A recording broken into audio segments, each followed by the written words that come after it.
Welcome to Trader Talk, where we dish out the latest Wall Street buzz to keep your portfolio sizzling. I'm Kenny Polcari, and I'm coming to you live from the Yahoo Finance headquarters in the heart of New York City, a global hub where deals are made, fortunes are built, and the next market move is always just around the corner. Next, I'm going to share my big take on Trump versus Jerome Powell. Sit down with SlateStone Wealth's Dan Payne and then chat about risk and management, and then reveal my pasta crudaiola recipe. Right? So let's just jump into the big take. Trump's repeated calls to fire Fed Chair Jerome Powell are more than political theater. They warn markets, institutions, and anyone who believes in economic stability.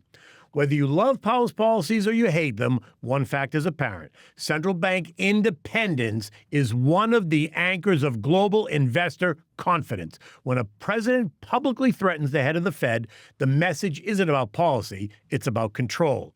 If the Fed is just another lever for political power, then the market's faith in the long-term stability crumbles. Rates become campaign tools. Inflation targets get hijacked at home and abroad. Every investor has to price in a new kind of risk. Will tomorrow's rate move be about economics or about politics?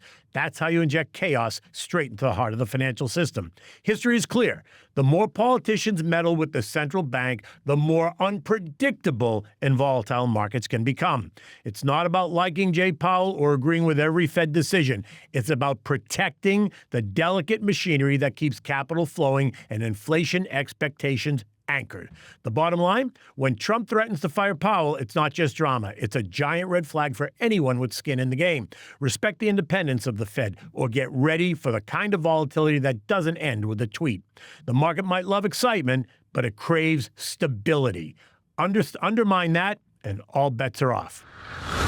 I would love to welcome my guest today, Dan Payne. He's the Chief Investment Officer and Partner at SlateStone Wealth. He's joining us right from Florida. He leads our firm's overall investment strategy. With over 30 years in the asset management industry, Dan has managed portfolios across the spectrum from institutional mutual funds to high net worth and ultra high net worth individuals and endowments, overseeing nearly $2 billion in assets. He's held senior roles at firms like Morgan Stanley, PNC Wealth Management, and U.S. Trust, and brings a deep experience in financial analysis, research, and portfolio construction. Please join me in welcoming Dan Payne to the conversation. Dan, it's such a pleasure to have you come up from Florida to join me. It's just great to be here, and quite frankly, I think I brought the humidity with me. Yeah, I think you did too. Actually, I think it's cooler in Florida than it is here right now. Absolutely. Oh my God, it is so hot outside. Anyway, look, let's get right to it because I want to talk about process and risk management. And given the volatility that we've seen, over the last couple of weeks, over the last couple of months, first it was with COVID, then it's with Liberation Day, most recently in April. How do you, as a portfolio manager, manage risk and really deal with that volatility? Well, that's a great question, and I really think we're in a phase right now in the markets. We're going to see more and more volatility. Agreed. So to take a step back, I think first you have to define what is risk. For a lot of individuals, risk is defined as losing money, or some people might define risk as not meeting a financial goal. Academia and us practitioners, we define risk as volatility or standard deviation around an expected mean return, correct? Yep. But a lot of really elite investors define risk as the probability of a permanent loss of capital, and that's very important. And the biggest way to mitigate risk is really the only free lunch in finance, which is diversification. Right. And to be properly diversified, I think there's really three levels of diversification. You have level one, which is basically your broad asset allocation, your stocks, bonds, cash. And over the past decade, we've seen a move towards alternative assets and other illiquid assets as another asset class. So you want to be diversified amongst the asset classes, okay? The second level of risk control, and specifically within the equities market, is being diversified within your GICS sectors, your global industry classification sectors. And as of now, there's 11 GICS sectors, and people might think of them as the financials, the technology, consumer discretionary, communication services, industrials. So you want to be diversified amongst the different sectors. Okay? Right. But then there's the third level of diversification, and that's where you come into the security-specific individual issues and then within industry groups. So an example of that is that within the technology sector, you have multiple industries. Right. You have software, Subsectors. you have subsectors or industries. You have software, hardware, networking, consulting, semiconductors. So, it does you no good if you have a portfolio of 15 to 20 names, but they're all technology stocks or they're all software stocks because you're not diversified. That's right. And people found that out, about 25 years ago in TechRec, where the S&P was down roughly 50%, but NASDAQ was down 90%. 90%. So, and people found out the hard way. They were diversified in a number of names, but not on a sector or in even an industry-specific case. Even in April, at Liberation Day, if you were really overweight tech, you got smashed because naturally tech was the outperformer and people got nervous and they went right away to sell the high flyers, right? The big performers. And so you got wrecked. But if they had some exposure to consumer staples and select healthcare stocks, and even in some of the consumer discretionary names, they were mitigated for some of that massive downdraft. Right. So that's where diversification really helps. As they should be, right? Correct. That's exactly right. So talk to me. So when you're managing risk, right, the risk that we described, how do you actually use volatility to your advantage? Because volatility scares a lot of people, right? And so and I understand, but explain to the audience how you actually use volatility to help you manage that. Yeah, sure. So, like I said earlier, you want to use volatility opportunistically. Okay, volatility, and that's the key word, opportunistically. Because volatility actually, as a long-term investor, is your friend, because that gives you the ability to add to positions that you want to add to, and or add to names that are on your on-deck list at a cheaper price. Right. And the really elite investors are the ones that can overcome the emotion of the day and focus on the long term because they have a specified process and a definition of what they want to own and why they own it. I mean, Peter Lynch came up with that definition. Right. Know what you own and know why you own it. Right. So that gives you the conviction to be able to shop for merchandise when the merchandise is on sale, because our industry, I think, is really the only industry in the world that when the merchandise goes on sale, people are the most reluctant to buy. They run out the door. Yes. They want to sell everything. And it needs to be the opposite. Right. Of course, Warren Buffett said it best. You want to be greedy when others are fearful. Right. Correct? Yeah. No, 100%. And and I use another analogy, and I use it all the time because you hit the nail on the head. When Bloomingdale's has a sale and they mark everything down 30%, everybody runs into the store and they buy 3 of everything because they're on sale. Correct. And I think to myself, well, why don't you have that same mentality when Apple goes on sale or Amazon goes on sale or JP Morgan goes on sale, only because there's nervousness in the market, not because anything fundamentally has changed in that story. Correct. And I think that goes back to how we started this conversation, is how do you define risk? Right. Okay. If you define risk as losing money, yes, you're going to be very reluctant. But if you define risk as a permanent loss of capital, when the merchandise is on sale and you're buying very high quality companies cheaper, you make your money, not when you sell the stock, but when you buy the stock at a cheaper price. Right. And that's a very hard emotion to overcome. It is a hard emotion to overcome. And you and I deal with it every day. Well, deal with it when the markets are under pressure, right? When they're volatile.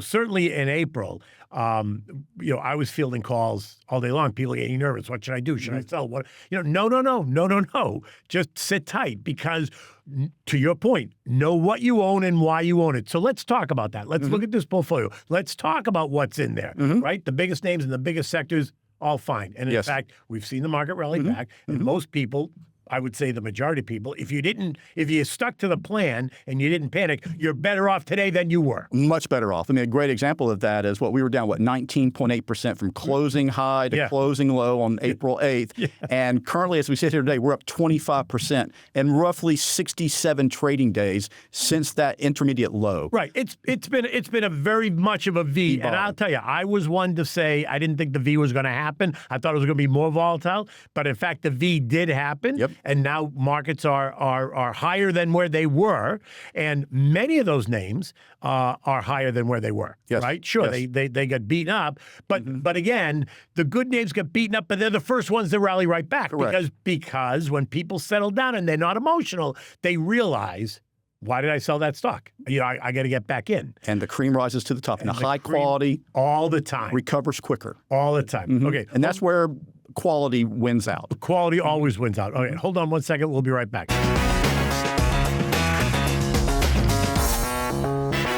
Okay, so let's talk about how you're able to operate, right? What gives you the guts, I guess? Maybe it's just experience, but what gives you the guts to not follow the herd necessarily, or try to get clients not to follow the herd, right? When the overwhelming sentiment feels like you want to sell it, how do you pull people back from the edge?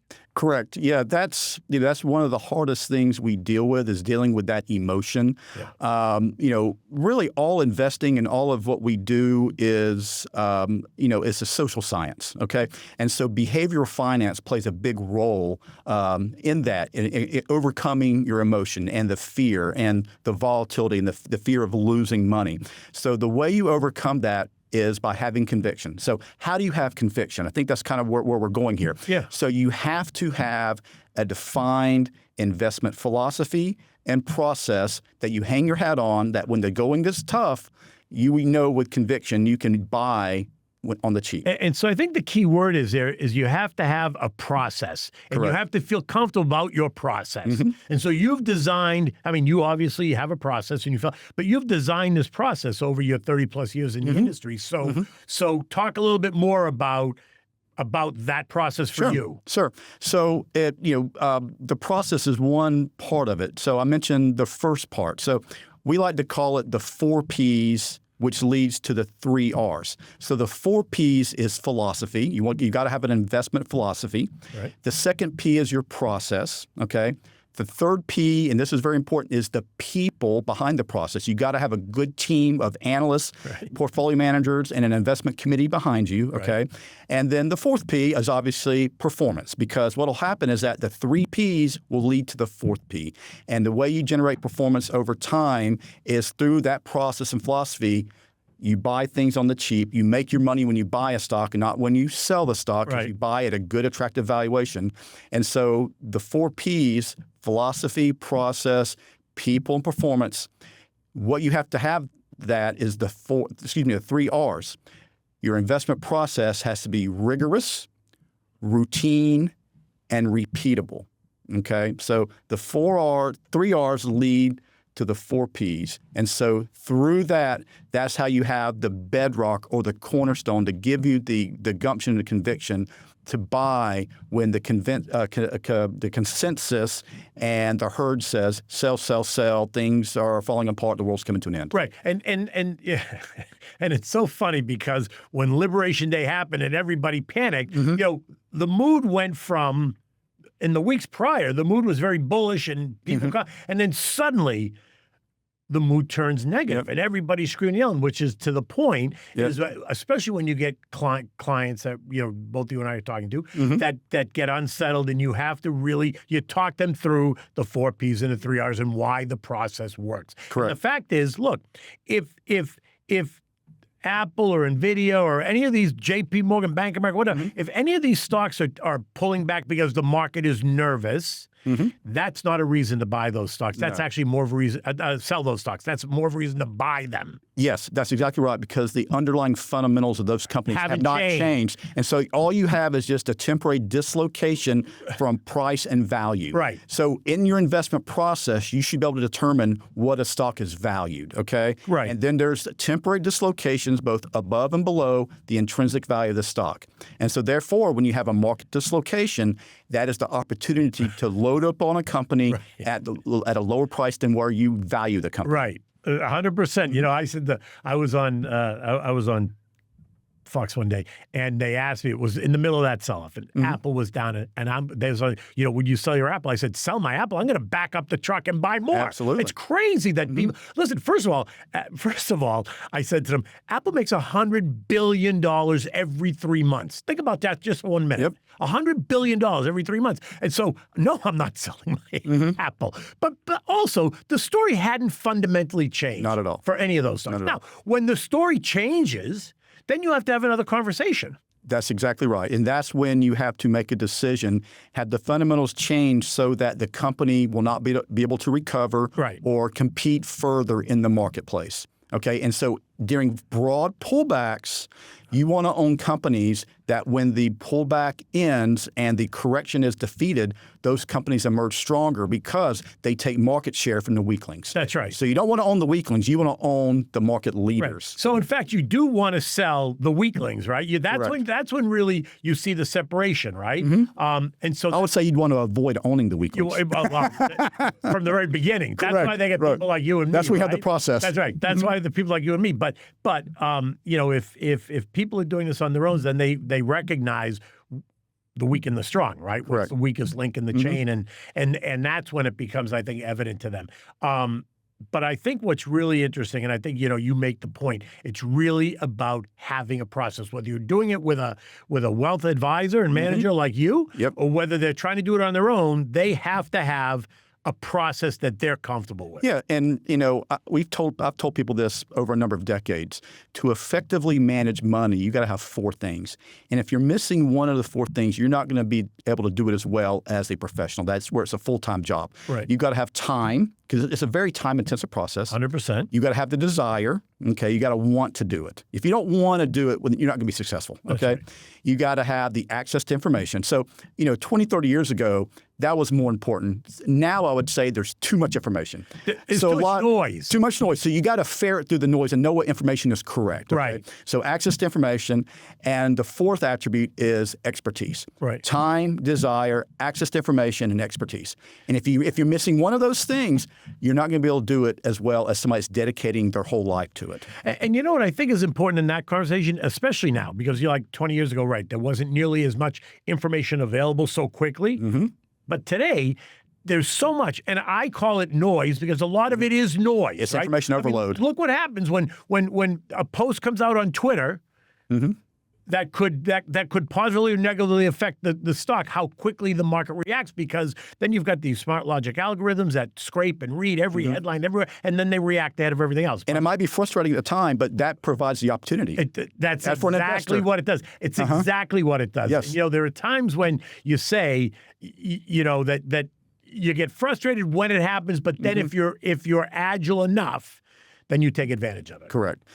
One factor I want to point out is, a few years ago, I noticed a study that Morgan Stanley advertised, and this was done, I don't know if the study was done by Morgan Stanley, but it was done with 20-year data through 2015. And so that data started from 1995 to 2015, 20 years worth of data, which obviously included 50% plus corrections in the market, tech wreck and financial crisis. But it included the great bull market of the late 90s, and included the recovery from tech wreck, and included the few years after the financial crisis. So that 20-year window, the annualized return for stocks was 9.9%. Okay, Right. The annualized return for bonds was 6.2%. Right. Then you had gold and other assets. The average investor performance during that 20-year period was 2.5% annualized, which was 20 basis points higher than the rate of inflation. So what caused that massive dislocation, 700 basis points from stock returns to the average investor returns, and then 350 to 400 basis points on bonds to the average investor? It's because they could not master emotion, and they sold and got out at the absolute worst time. And missed the recovery. Completely. And you see what it did to their long-term returns. Right. Yeah, completely. Wait, I want to ask you one more question, because then we got to get on to the recipe of the day. Can't miss that. Wait a minute. What do you think? Do you think Trump replaces him or tries to replace him, or do you think he lets him go till May? I think the odds are he lets them go to May. However, I do think he's going to appoint somebody in December when we have a Fed governor Mishy Bowman ends, and I think that replacement will be the pseudo next head. Right. And so you'll have a period of a number of months where you have a lame duck Powell. Right. That's my perception. And I agree with you, but I think then the market will then start to look towards this new person who will then most likely be considered more dovish and think of lower rates, and so that should help fuel the market. And, don't forget the point, it's going to remove uncertainty. That's right, remove uncertainty. Okay, listen, we got to get to the pasta. Today I'm giving you the pasta crudaiola. Now, this comes from the southern regions of Italy, especially Puglia and Basilicata, where hot summers and abundant local produce-inspired meals that don't rely heavily on cooking. The name crudaiola is derived from crudo, which means raw. Because the sauce isn't cooked at all, it celebrates the raw, sun-ripened tomatoes, aromatic herbs, and grassy olive oil. The dish, born out of necessity and tradition, farmers and field workers would toss these just picked tomatoes, local cheese, and pasta together for a fast, filling meal that required little more than boiling the water so that you could cook the pasta. Orecchietti, also known as little ears, is a classic Apulian pasta shape that perfectly cradles the tomato juices and the cheese. The ricotta salata adds a salty tang at the end, and the arugula provides a peppery contrast that brings the whole dish alive. Over time, the pasta crudaiola has become a staple of cucina povera, which is simple and honest food, and is a shining example of how less is truly more in Italian cooking. You can scan the QR code that's on your screen for the full recipe, and you can thank me later. Look, that's a wrap for today's Trader Talk, but the conversation continues. Subscribe on Apple Podcasts, Spotify, Amazon Music, or wherever you get your podcasts. You got questions or topics you want covered? Email me at tradertalk@yahooinc.com because I'm always listening. Until the next time, stay sharp, stay disciplined, and stay in touch. Take good care.